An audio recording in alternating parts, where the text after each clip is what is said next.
Hello and welcome to another episode of the Bogey and Golf Podcast, and this one is a very special episode.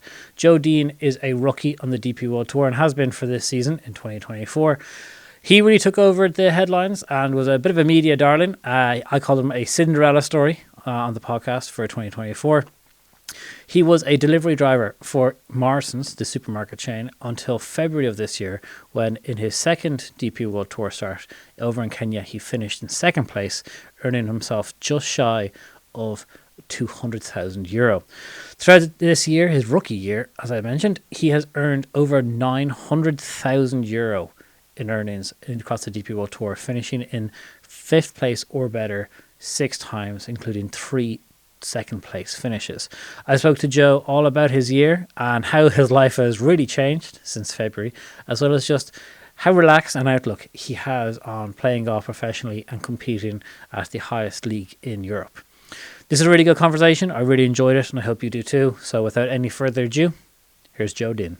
Now guys, I'm delighted to say that I'm joined by current DP World Tour player. I called him our contemporary Cinderella story, or the Cinderella story for 2024. Joe Dean is on the podcast. Joe, how are you? Yeah, thank you for having me, Johnny. Yeah, it's fantastic. Yeah, been a whirlwind of a season, but it's been a good one. So yeah, can't complain. We're going to get into how the last kind of 12-ish months or so have gone for you, but you have a like off weeks aren't really off weeks anymore, I imagine, but you have an off week this week right now. Um, have you had a chance to reflect on how life has been since February of this year? Um, I mean, it's a tough one. I'm a pretty simple guy, and just getting back home, I just like doing my usual things, washing my cars and having dog walks and sport fishing every now and then. So, yeah, I don't know. Not It's not really one of the thing that I sit back and sort of think about too much. I don't know why. It's just not. Well, it's not me. So, yeah, you have the odd moments where um, you feel it's very appreciative to be in the situation I'm in, and yes, the some of the dilemmas I've got at the minute are ones that are very fortunate. So yeah, just trying to, like I say, get into a new norm, if you like, and set things up that hopefully will be there to be in place for a few more years, and just go from there, really. I imagine for as much as like the media and people like ourselves love to kind of create stories or bring up the stories of your journey, whilst you're in it, I imagine very quickly you go, right, this is my situation now. I have to just focus on the KLM Open or the Kenya or the Open. Very quickly, you need to just be present and ignore the fact of like where you've come from. Yeah, yeah, like I say, I think I'm, as much as I've had problems mentally as many people do, that I'm sure have come up from sort of nothing to having sort of some success very quick. You have to sort of, like I said, keep in the present. And I think with sort of my laid back mentality, it's made it easier for me. And I think also because I'm not uh, as young as some of the other guys coming up, that um, so I don't know if I've been in the shadows a bit more, and so the spotlight hasn't been on me initially. Whereas, like I said, some of the younger guys coming up have had the pressure of going to be the next big and best player, and again, it's all added pressure. And Hmm. again, I know there's some guys out there that say they thrive on the pressure, but at the end of the day, the more pressure you can take off yourself, I believe is key. So I think I've been quite fortunate in that respect. As yes, he's 30 years old now, and he's sort of had a bit of a go at it and not done so well. And is he really going to come through and do anything this year? Who knows? But yeah, it's been nice to prove to myself, and Um,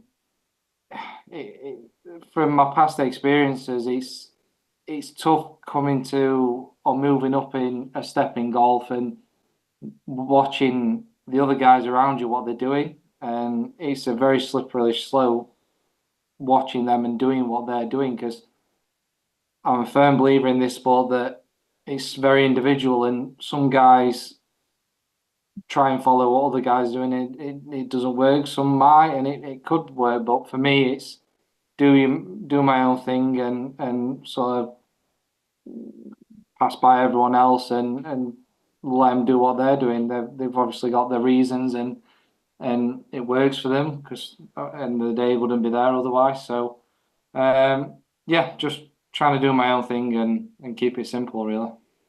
Well, listen, as a 32-year-old, you just turning 30, yeah, you've plenty of time. Keeping the dream alive for all the rest of us. So, listen, you're definitely not on the older side of the tour yet. I think you Thank already you. turned 30 this summer as well. Yeah, yeah. Yeah, so So you're a pup. You're fine. You're grand. thank you. So people would know that you got your DP World Tour card status this year through getting through Q School. But to be honest with you, when I was doing a little bit of research, especially on the European Tour Group website, there is 2024 and then 2019.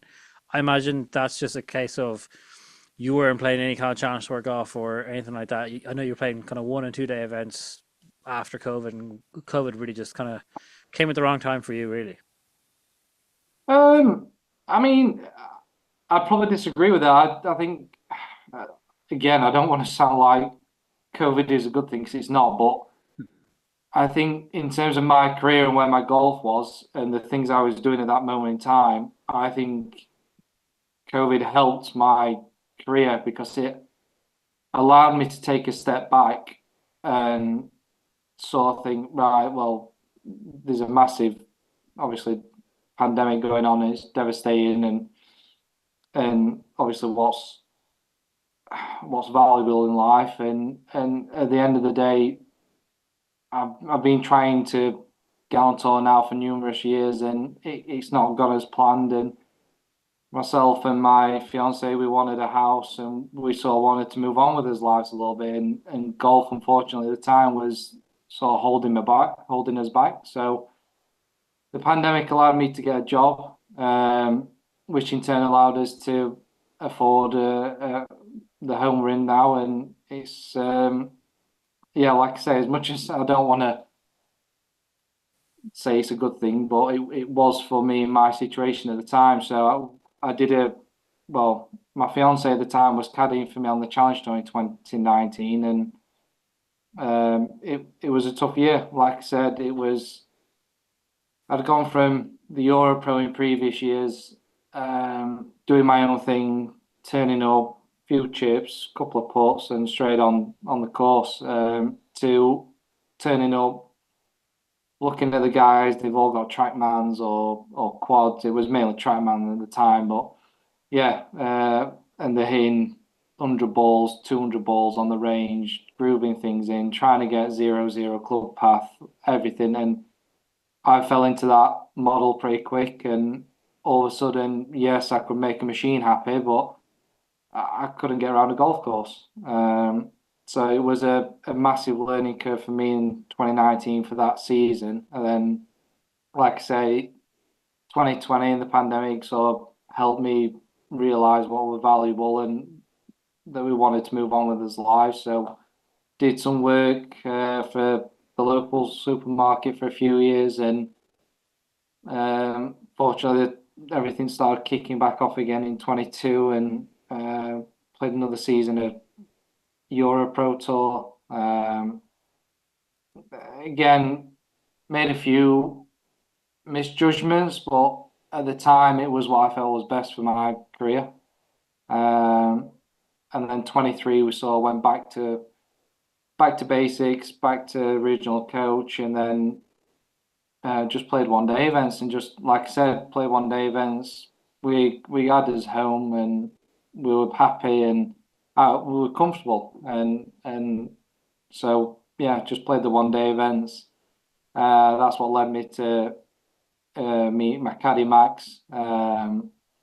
He caddied for me in one day events, and fortunately enough, Max, Mike, and Maggie, who own the golf club I'm attached at, they managed to find funding for the DP Tour School. So we thought, why not give it a go? And yeah, 12 months later, here we are.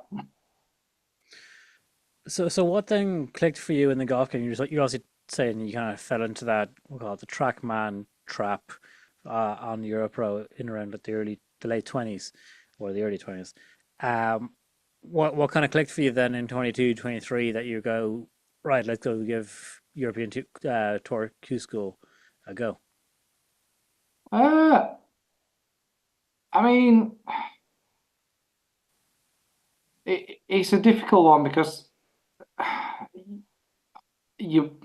was brought up all the way through my golfing career, through my amateur stuff and everything, being told you have to wake up at 4:30 in the morning, you have to go to the gym, you have to go to the driving range, you have to go to the course, you have to do this amount of hours, that amount of hours, and I think that again, I don't know numbers. I'm not that much of a statistician, but I think it can destroy just as many players as well it can create that sort of mentality. For me, I do very minimal practice when I'm back home.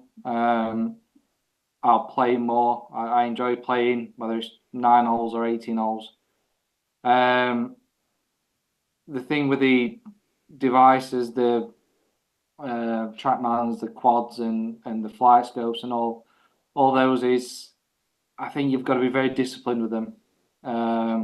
They're a fantastic aid, but that's all they are. They're an aid, and you can be consumed by them very quickly, and you can try and make them say certain numbers, but at the end of the day, we call it mismatching. You can have a mismatched path and face, but the ball can go pretty much dead straight. So at the end of the day, you're trying to hit the ball from A to B.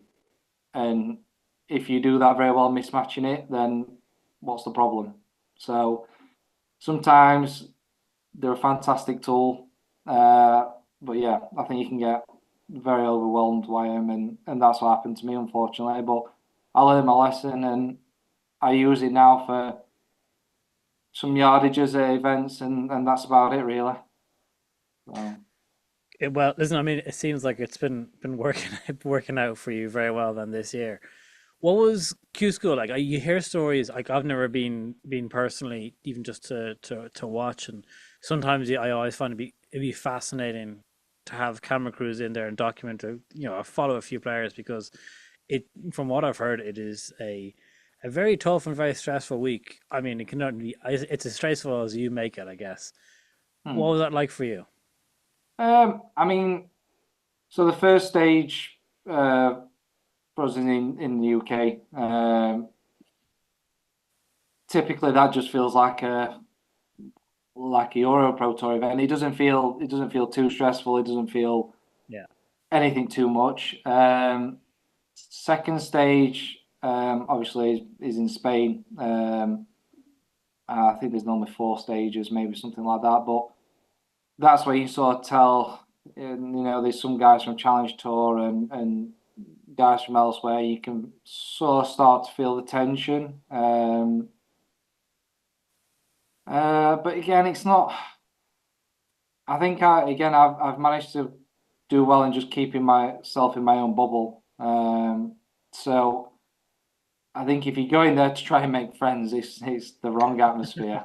So final stages, yeah, it's not the most enjoyable place to be. Hopefully you've got a few friends there, and you can have some meals with at night and stuff like that. But yeah, there's a lot of guys there that have not had the greatest years on the main tour and had to drop down. So some of the guys like I've watched for years on TV and sort of idolized, they're there, and you want to meet them, you want to see what they like, but obviously at the same time you've got to understand that they're there for not the nicest of reasons. So um, yeah,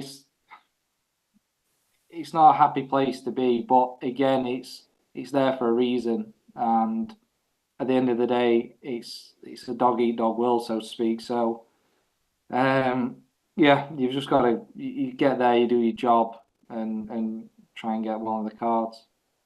You're pretty glad, I imagine, to have that behind you for the foreseeable.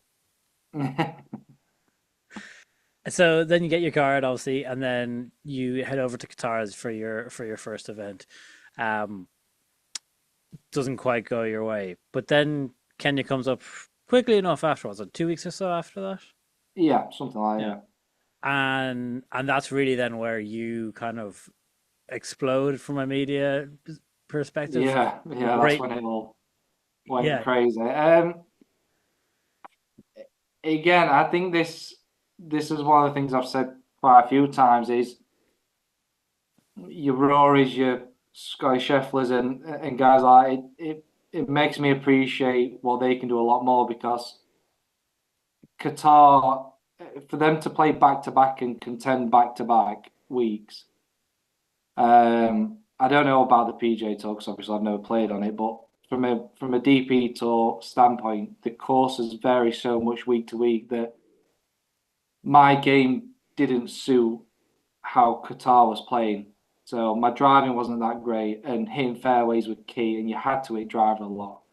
Whereas Kenya a few weeks later, obviously with the altitude and how far the ball was going, I could get away with hitting 85% irons off the tee.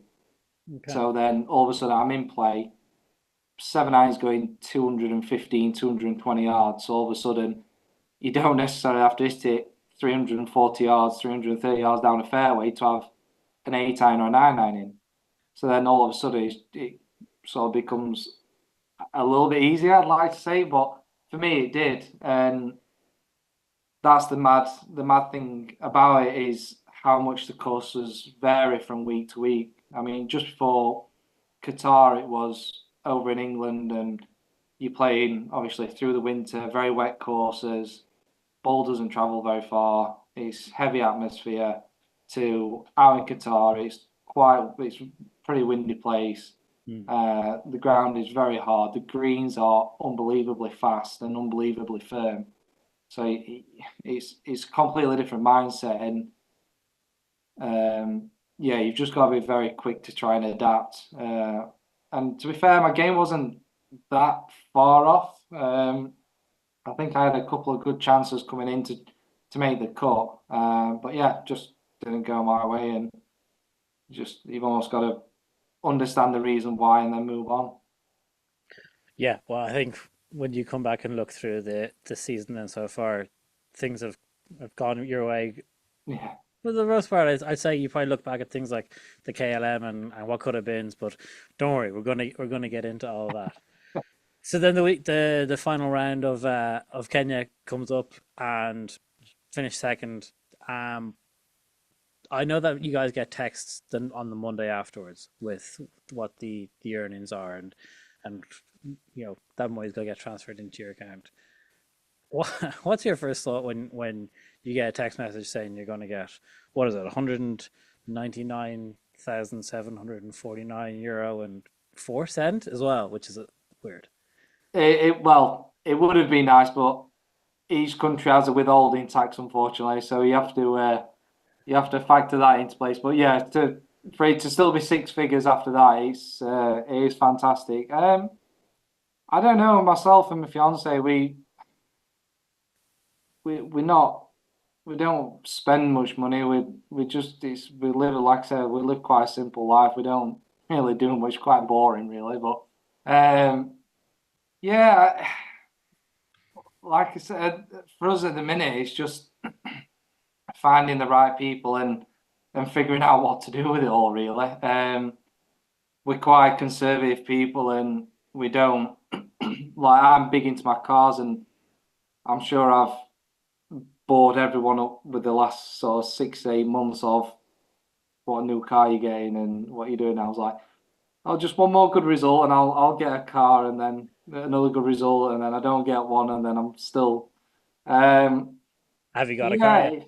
I don't know. It's a tough one. I've always hoped I wouldn't be the person where the bank account changes and I change. And I've always said to the people around me, if that starts to happen or people notice it, then you pull me up straight away. So I haven't been pulled up to now, so I'm hoping I've stayed relatively down to earth. But yeah, like I said, we don't our lifestyle hasn't changed, so it's not even though the bank account obviously has changed a lot. We've not it doesn't feel much different, Yeah. believe it or not, without sounding too much like a I don't know, an idiot. But yeah, I got like I said, we still feel like the same people, so um, just in a bit more of a fortunate position.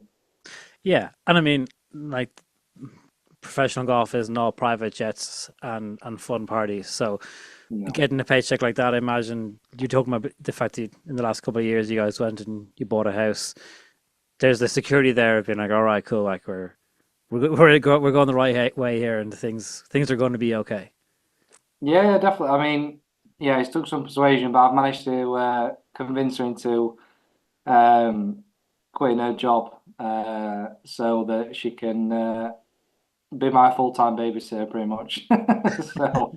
So, yeah, she's coming to Abu Dhabi and Qatar, Abu Dhabi and Dubai, sorry, and she's going to be traveling a lot more next year. Because again, we're not getting any younger, and so after that season on the Challenge Tour where she caddied all the time, um, again we looked at it in the wrong way, and you're visiting a lot of amazing places, and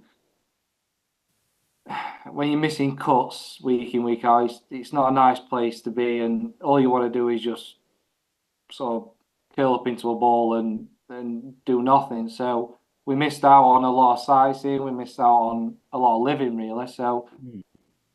I said if we ever get the chance again, that we need to sort of take it, whether it lasts for 1 year, 2 years, or 15, 20 years. It's you just got to look at it as an opportunity. So yeah, we again, my goal this year was to earn enough money to basically make sure that we're comfortable and Emily could travel with us. So that was the main goal really, and we're fortunate enough to manage to do that. So yeah, next year it's gonna be just as laid back as this year, and probably do more sightseeing and just enjoy things.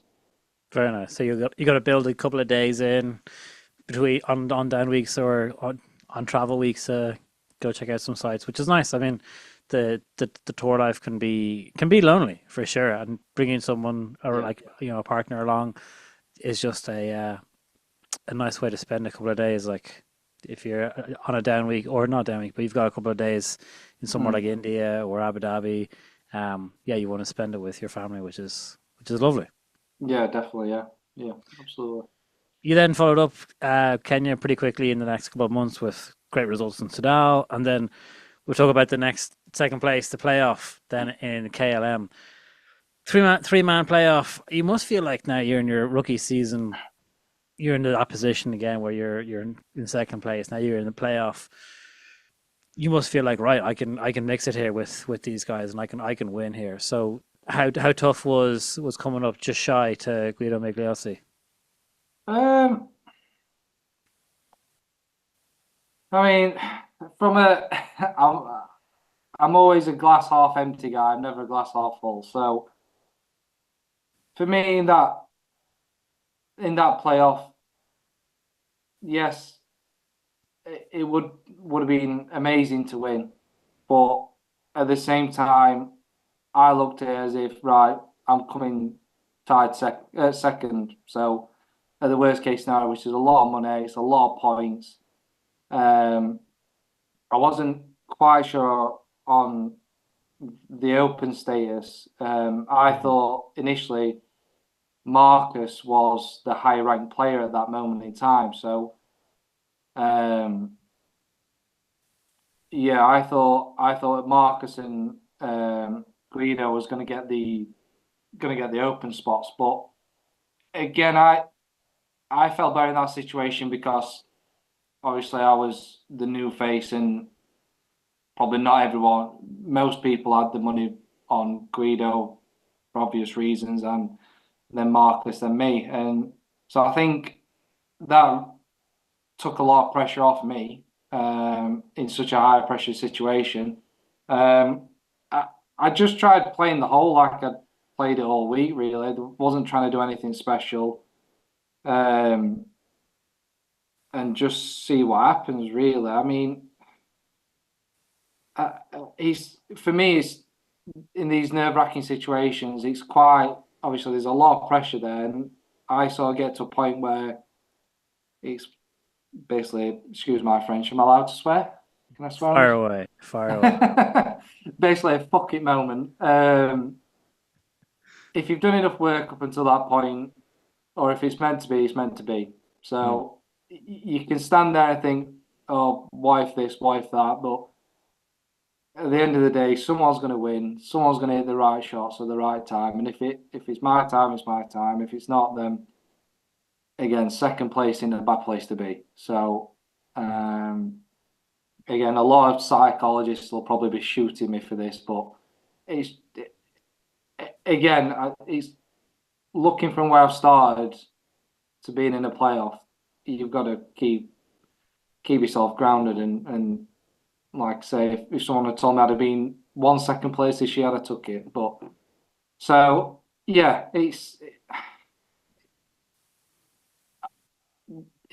a nice place to be, but not a nice situation. I mean, like I said, I'd love to be in playoff every week,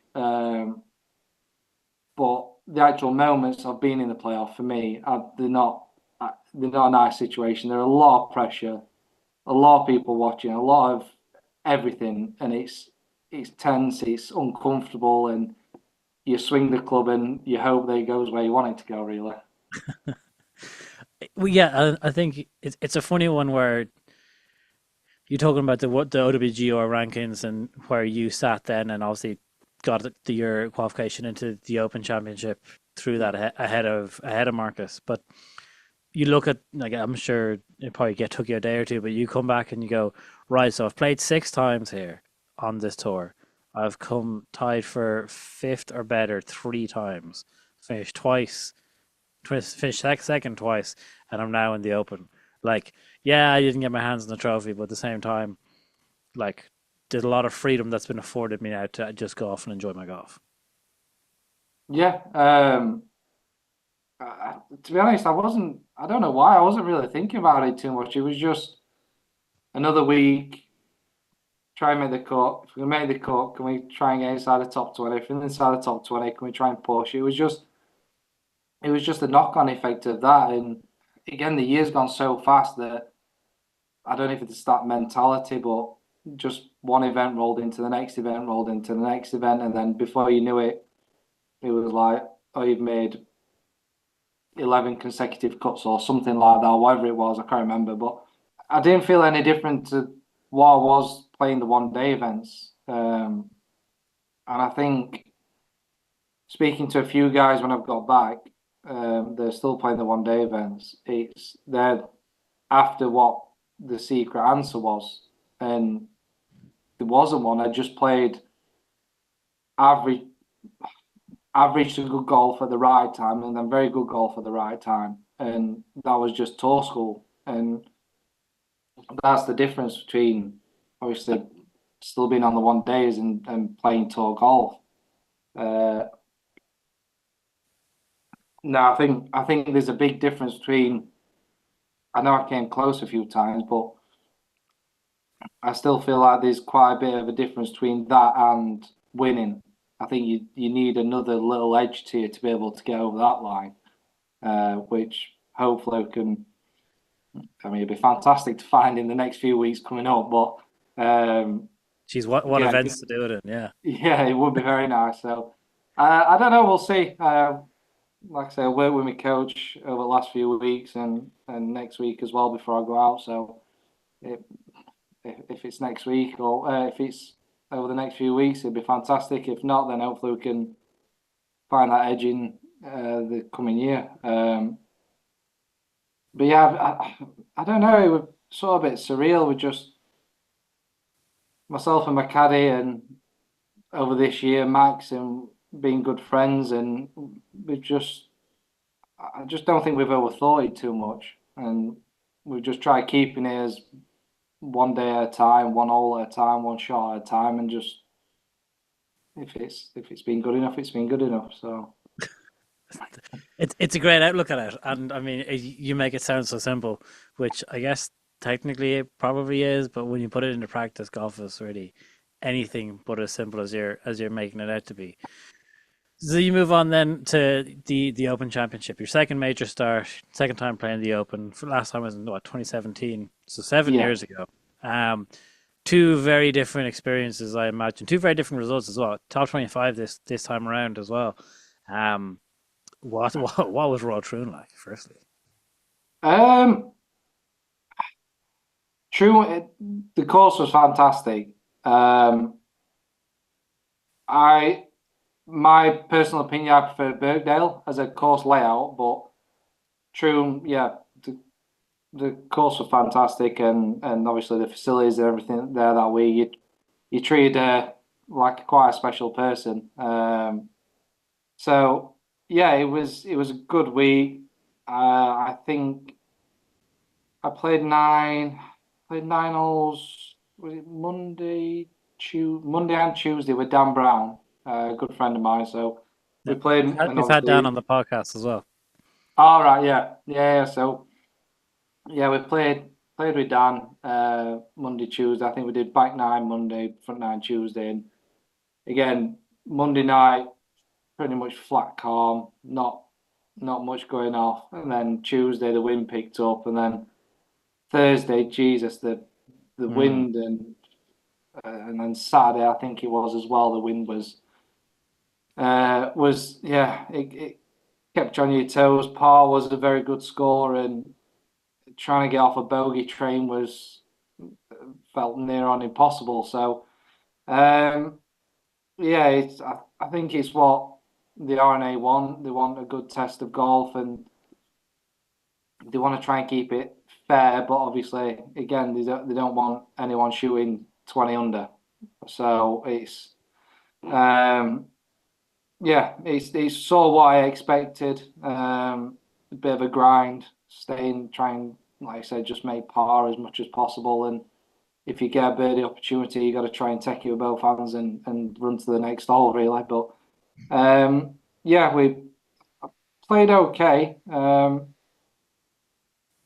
Probably because obviously with it sort of nine out, nine coming back in, and the nine going out was all off the right, the wind 30 mile an hour, and you turn around and you come back in, and it's all off the left, and sort of 10, 11, 12 are pretty good holes and pretty strong holes. So I mean, it was at one point I was thinking, but I've come off here with five. We're probably not losing anything to the field. So, mm.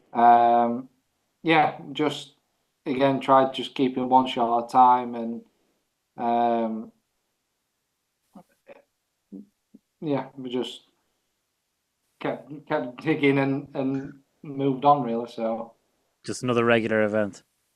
try to, yeah. The food was very good though, and they had a table tennis table in the players' lounge, so that was a good They're the small wind things, down. are they?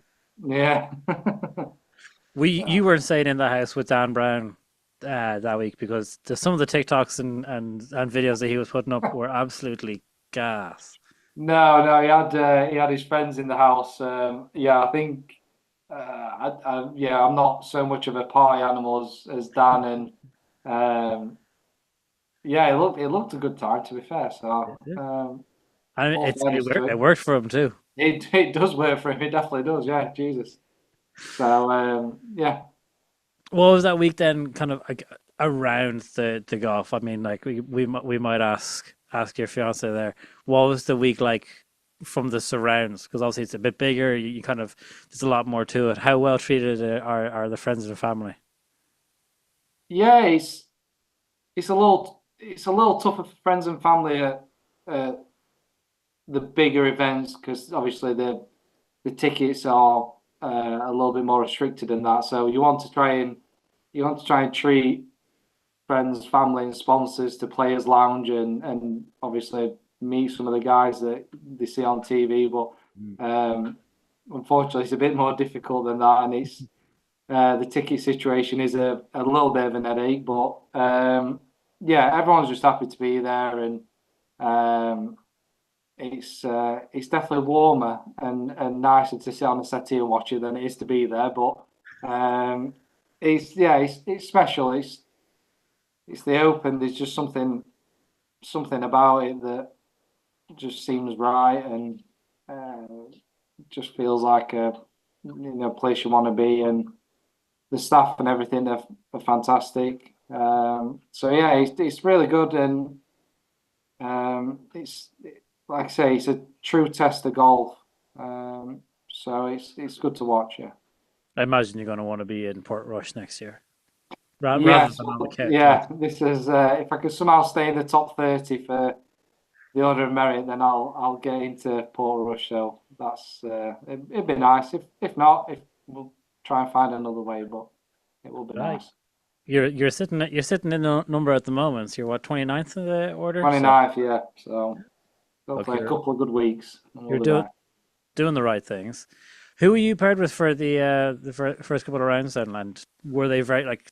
Was it guys you know from the DP World Tour, or was there a couple of the Americans? So it was Yannick Paul. Oh yeah, Um, I don't know if I got Yannick for the first 3 rounds. Actually, it might have been the first 3 rounds. I can't quite remember. But it was definitely Yannick for the first 2 rounds, and it was quite funny because a numerous amount of events before that on the DP Tour, we've been paired with Yannick as well. So yeah, he's a great character, and we get on well with him and Ollie, his caddy. So it's yeah, we had a good time, and then I think it was Jeff, not Jeff. Oh, it was one of the live guys we got paired with. But he seemed like a nice guy as well, and we had a good few first rounds and a couple of rounds, and yeah, it was fine. It was good. what was your second major experience like compared to 7 years ago? Um,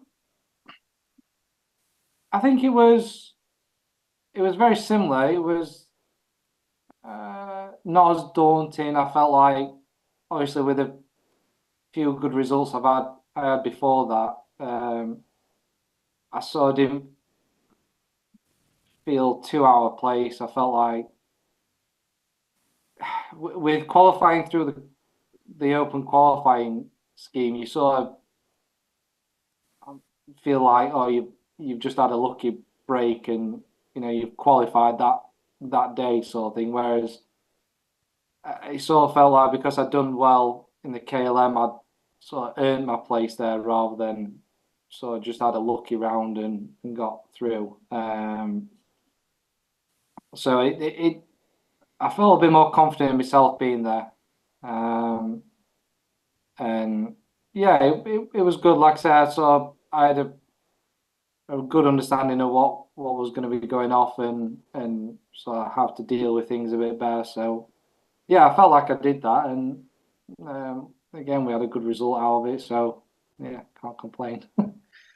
When it came to then the BMW PGA Championship, there was a lovely video piece done with yourself on the DP World Tour where you were mic'd up and a couple of members from your club were also mic'd up and followed you for further round. It Yeah. obviously it makes reference to the fact, and I think a lot of media coverage has, but the fact that you were working in Morrison's.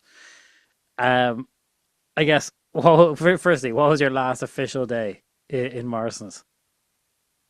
Well, I'm technically still employed. I think you can end that contract now, mate. Yeah. Well, to be fair, I had an email last week, I think, saying that they need to have a chat with me. Yeah, they do. So yeah, think I think the last day was uh maybe a few days before we traveled to Kenya, maybe something like that. yeah, I don't think I went back after Kenya. I think I was down to do a shift, but I managed to get out of it. So yeah, again, it's a good story, and obviously I can understand why the media's picked up on it, but at the same time, a few people around me, friends and family aside, was um, they understand why it was catching so much attention, but at the end of the day, I've not just decided to pick a golf club up, you know, at tour school and think, oh, this seems like a good idea. It's something I've been doing for I've been a pro for the last 10 years, and I've been golfing since I was 3 years old. So it's obviously something I've been having a go at. And obviously with COVID and everything, a lot of guys in my position at that time had to get jobs to fund things. So um, again, I understand why. Obviously, it's a good story, but at the same time, it was a little frustrating because it was almost portrayed as he just decided to pick a golf club up. He had no handicap, and Mm. he just had a crack at tour school and he's got through. So um, yeah, again, media's attentions is a tough thing to navigate, and it's definitely something I've learned that's out of my control. So you got to try and hope it portrays you in the right way, and it helps you with sponsorship and sort of being liked by fans and public. And yeah, so I don't know. I just try and be honest. That's the main thing. Yeah, I think the media coverage of it and picking up of it is it's almost just to show that like that like many people try and fail to pursue the dream that I guess you're currently living on the DP World Tour, and people go through any lengths and do whatever it is they can to get to where you are, and there Mm. are success stories of which you are a living embodiment of one of those success stories. So it's a good news story, which is always very nice. I saw Good. your wife put up, or your fiance put up an Instagram post after the week in Kenya. She was just talking about how 6 months ago you came to terms with the fact that achieving a DP World Tour card maybe just wasn't in your career, let alone that top five finish. Now that you've you know had multiple top five finishes out this year, I think it's what, six in total. You're 29th in the Race to Dubai Order of Merit. You're heading off to Abu Dhabi. Um, it must feel pretty magical at the same point. I know you're saying that you've taken it all in your stride and you're treating every golf tournament and golf day like a regular day, but it must feel pretty special. Yeah, it's nice. I've always thought that. Look, I've never. I think you get to a point where, like, coming up through the game and that a lot of people tell you how good you are and how good you can be, and there's your McIlroys, there's obviously the Tigers, and there's someone in the generation where they just blast through everything. And Matt went up through it pretty quick, Fitzpatrick, and um, again, there's maybe an handful of guys that do it, and you obviously get to a point where you sit there and you think, well, this is going to be a grind. You're not going to get maybe some opportunities that some other guys get, but at the same time, you've still got to play the golf on them opportunities. So I saw, like I said, when turning pro in 15, got some opportunity. Well, sorry, late 15, early 16, got some opportunities, and yeah, I just didn't quite do well. Struggled with the travel side of it, and um, it was going to be a lot tougher than what I expected. And I think again, a lot of people around me, some people,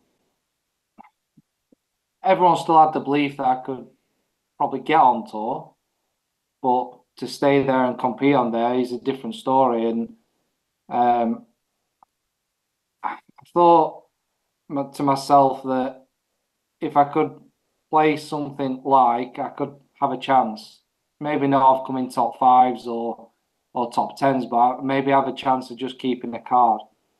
Um, I mean, obviously, one thing is getting through tour school. I mean, that's a journey in itself, and I think with my how I approach things, and I know obviously it's 6 rounds of golf, the final, and it's a lot of golf. And again, going back to the guys that'll go out there on the range an hour and a half before the tee time, and then they'll go back on the range for another hour after the tee time. It might be what they used to do, but it's a lot of expelled energy that they might need for the last 2 rounds, and it's if you don't make them last 2 rounds, it's a lot of golf pretty much wasted because the categories and the offerings that you get if you don't make them last 2 rounds are very slim, and it's even tougher. So uh, yeah, I think like I said,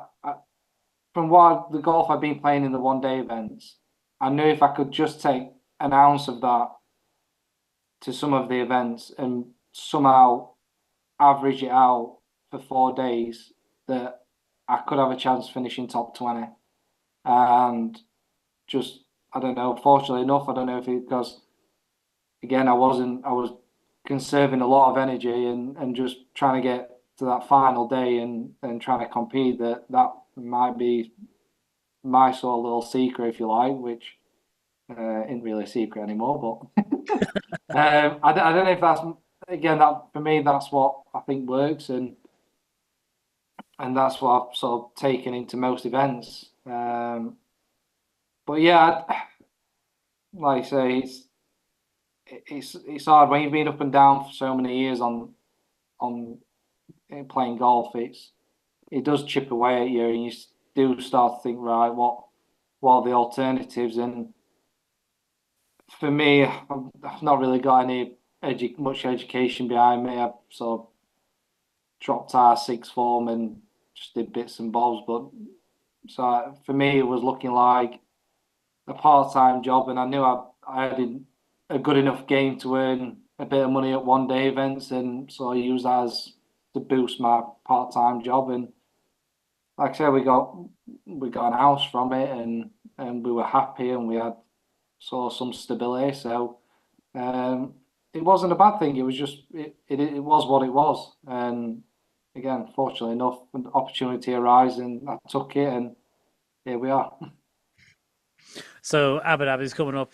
You're heading over there in a little over a week or so. What's the plan? What's the agenda? Who's the team traveling with you? Because I imagine it's a lot warmer in Abu Dhabi right now than it is back at home. Yeah, I think it's in the 30s. It'll be me, my fiance Emily, and my caddy Max. We're going out Saturday, and yeah, just take it easy. Saturday, Sunday, Monday we'll probably go to the course, play 9 holes. Monday, Tuesday we'll probably do the same, play the back nine or the front nine, whichever one. Wednesday probably just be a rest day. Might nip to the course and do a little bit of putting or something. Nothing too strenuous, but yeah, just take it easy. And then yeah, 4 days, no cut, guaranteed money, guaranteed points. Sounds like a great event to me. So so yeah, again, if it's been an amazing year and a year that probably I couldn't imagine having. So yeah, we're just happy to be there, and whatever it is, it is. Yeah, when you head over to Abu Dhabi, are you staying out on Yas Island? Uh, I'm not sure, to be honest. Where are we staying? Are we staying on Yas Island? I think so, yeah. We're opposite Ferrari World, I think, or something like that. Ferrari. I don't get too involved in all that stuff. I just, yeah, chuck me on the golf course and let me hit the ball, and that's about as much as I get involved. Fair enough. Ferrari World is great fun. I myself, my wife go over there to Abu Dhabi pretty much every year. We're not going this year, but we went the last couple of years, And Ferrari World's great fun. The water park is also great crack. It's always empty in December, November because they think it's their winter time, and they're like, oh, it's really cold, and you're like 32, 33 degrees. You're like, this isn't cold. Happy So days, yeah. go for it. That's great crack. And then if you're looking for a nice fun activity, head out to the Louvre, the museum during the day. Very All nice. right. It's a good spot. Abu Dhabi is a very good spot. Some good golf out there. It's Mm. as well as just being a nice fun Nice. spot to head out to. So, Yeah. are you gonna do South Africa then in the new year? Gonna head out to those events, or are you gonna take it easy? Yeah, so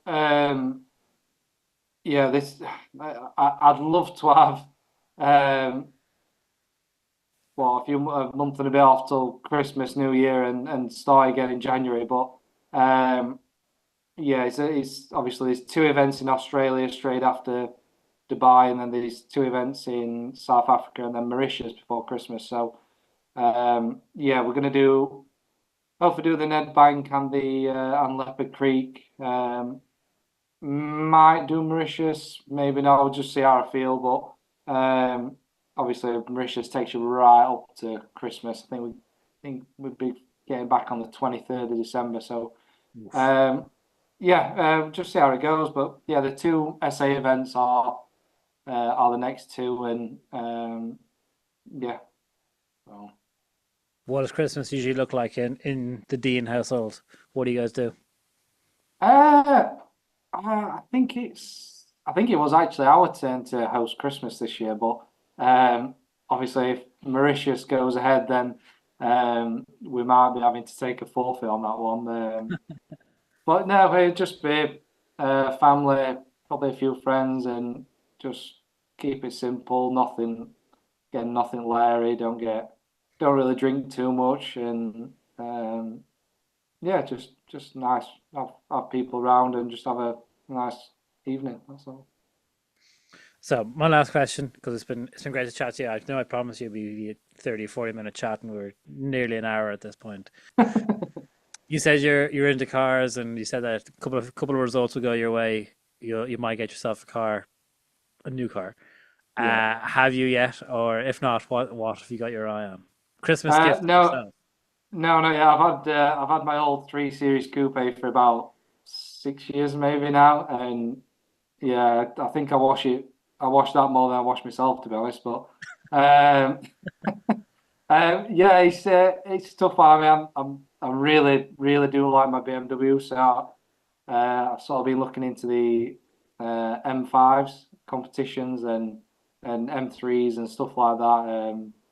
Good friend of mine who plays on tour, Dan Gavins, he's got a X3M and a Nissan GTR, so he's trying to push me into the Nissan GTR. But the problem I've got with him is he's heavily modified them. So I get in them and we go and have a game, and I think this is fantastic, but not realizing that I've got to probably spend another 15, 20 grand on top of what it costs to buy it to get it Yeah, to where he's going to. So it keeps leading me into a false sense of security, if you like, with it. So no, it's it's one of those you try and set a budget and then you find something that's a little bit more, and then you're like, oh, but a little bit more than that I can get you that. So yeah, maybe probably an M5. I'd really like an M5, and then see how next year goes.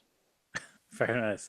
Right, well, here's the plan. Hopefully, when I see you at the Irish Open, then in the K Club next year, you'll have that M5. Yes, I'll show you to it. Yes. Lovely. Listen, thanks so much, Joe. Really appreciate having you on. Good luck over in Abu Dhabi and Dubai, and then for the rest of, yeah, I guess into the 2025 season. Thank you, Johnny. Cheers, mate.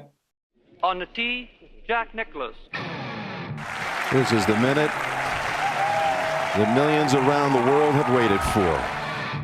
We will allow you to enjoy all of this.